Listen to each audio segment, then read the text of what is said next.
Dans les années 70, des négociations entre le président de l'époque et les habitants de Sannar ont abouti à des accords qui ont permis l'implantation de l'université.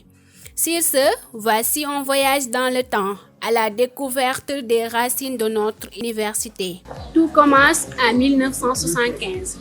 Mais avant de parler de l'histoire de l'université, il est nécessaire de rappeler ce que cet espace représentait avant d'être le temple du savoir.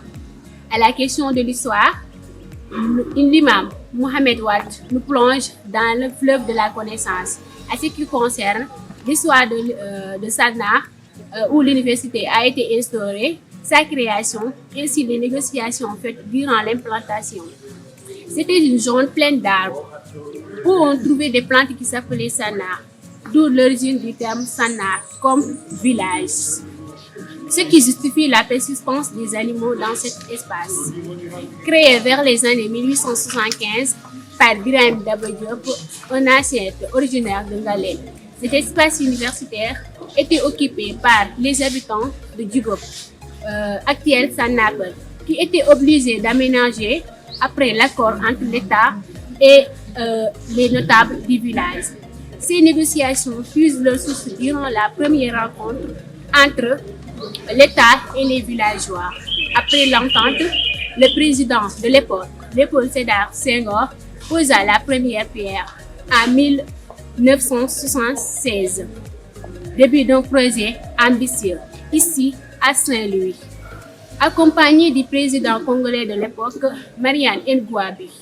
L'objectif de cette seconde université était pour diminuer le surpeuplement de la première université de Dakar et de renforcer l'accès à l'enseignement supérieur. Mais il faudrait attendre en janvier 1990 pour que cette université soit officiellement créée par la loi. Et durant cette époque, il accueille ses premiers étudiants. À ses débuts, on l'appelait tout simplement l'Université de Saint-Louis. Ce n'est qu'en 1996 qu'il commence à prendre le nom que nous connaissons tous aujourd'hui, l'Université Gaston Berger.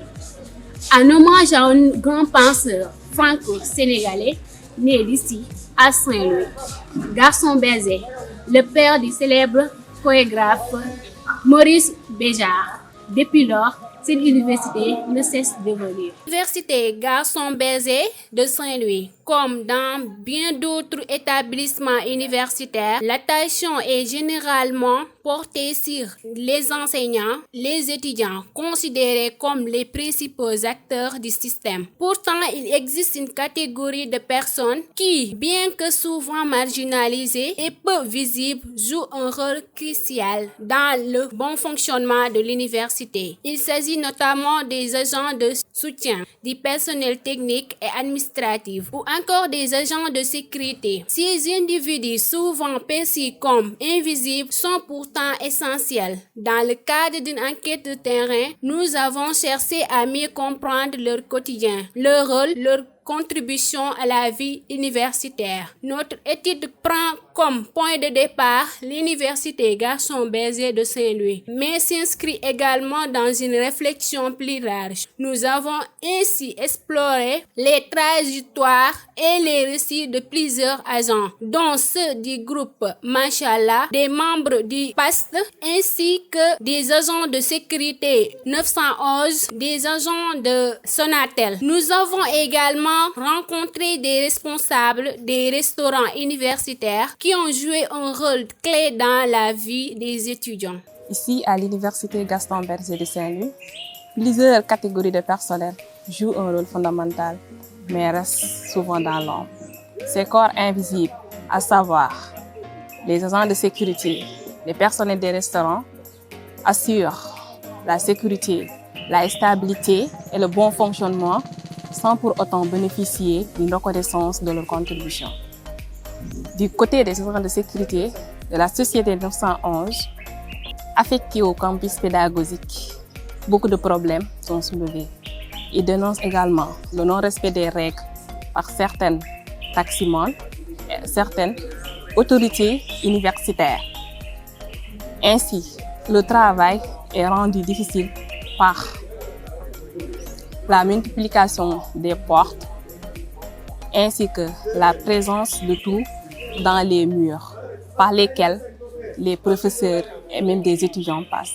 Dans ces conditions difficiles, ces agents sont peu visibles et peu considérés malgré leur rôle essentiel dans le bon fonctionnement de l'université.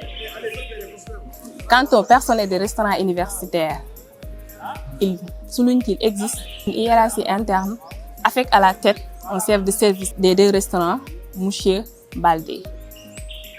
Notamment, il souligne que les étudiants ne les respectent pas suffisamment alors qu'ils occupent une place importante au sein de l'IGB. Il souligne également que parfois des conflits surviennent avec les étudiants. Malgré tout, il accueille un bon nombre d'étudiants par journée. Ils ont aussi noté que les étudiants sollicitent mieux le restaurant numéro 2 que le restaurant numéro 1.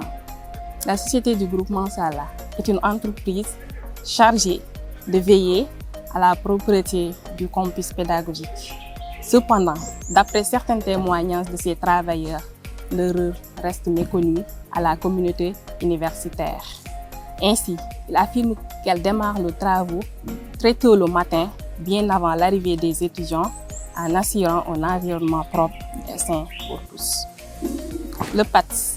Le PATS veut dire personnel, administratif, technique et de service, qui joue un rôle essentiel au sein de l'IGB. Mais pourtant, d'après certains de ces témoignages, les étudiants ne les considèrent pas à leur juste valeur, alors qu'ils occupent un rôle fondamental au sein de l'IGB, car ce sont eux qui assurent la gestion de certains services comme l'électricité, l'eau et d'autres aspects indispensables à la vie universitaire. Pour l'agent de la Sonatel, sa mission est d'assister les étudiants dans divers problèmes techniques et administratifs liés aux fonctions numériques fournies par la Sonatel, comme les difficultés d'accès au réseau Wi-Fi, les démarches d'identification et d'autres qui sont mis à sa disposition. Sa présence à l'université Gaston Berger résulte d'un accord de partenariat entre l'entreprise Sonatel et l'université, ce qui permet de rapprocher l'opérateur aux besoins des étudiants. Ainsi, pour eux, malgré tout le travail crucial qu'ils font au sein du campus, d'autres étudiants n'arrivent pas à les reconnaître à leur juste valeur. La question de la place des agents dans l'université, diverses perceptions ont été notées de la part des étudiants. Lors des entretiens qu'on a eu à effectuer auprès de certains étudiants, d'aucuns pensent que les étudiants sont les acteurs principaux de l'université, car c'est pour eux qu'elle a été créée. Et sans leur présence, celle-ci n'aura pas sa raison d'être. Et donc, ils sont au cœur même de l'institution. Et de ce fait, sans leur présence, les autres corps, comme les agents de sécurité, les agents de nettoyage et de restauration, n'auront pas d'importance, même s'ils jouent un rôle important et crucial pour l'université. Pour d'autres, ces agents jouent un rôle important et peuvent même être considérés comme étant les principaux éléments dans l'université, car leur contribution, bien que discrète, est indispensable au bon fonctionnement. Ainsi, pour le premier cas, on peut dire que malgré que cette perception soit partiellement fondée, tend à marginaliser une catégorie de personnes qui jouent un rôle tout autant crucial. Dans le second cas, nous pouvons dire que malgré qu'il y a des étudiants qui marginalisent ces personnes, d'autres arrivent à les reconnaître à leur juste valeur. L'absence des invisibles a eu des conséquences négatives chez les étudiants. Les conséquences de l'absence des invisibles se font sentir directement sur la vie universitaire. Par exemple, lors des 72 heures de grève observées par certains travailleurs, les étudiants ont dû effectuer certaines tâches eux-mêmes, normalement devraient assurer par ces acteurs. Ces situations ont mis en lumière leur importance dans le fonctionnement de l'université. L'insécurité règne sur le campus par faute de présence suffisante de ces agents de sécurité et le manque de personnel perturber l'environnement en général et aussi rendant le cadre d'études difficile. Les piliers silencieux de non-savoir méritent d'être entendus. Ils veillent soutiennent. Ils bâtissent, reconnaissons-les.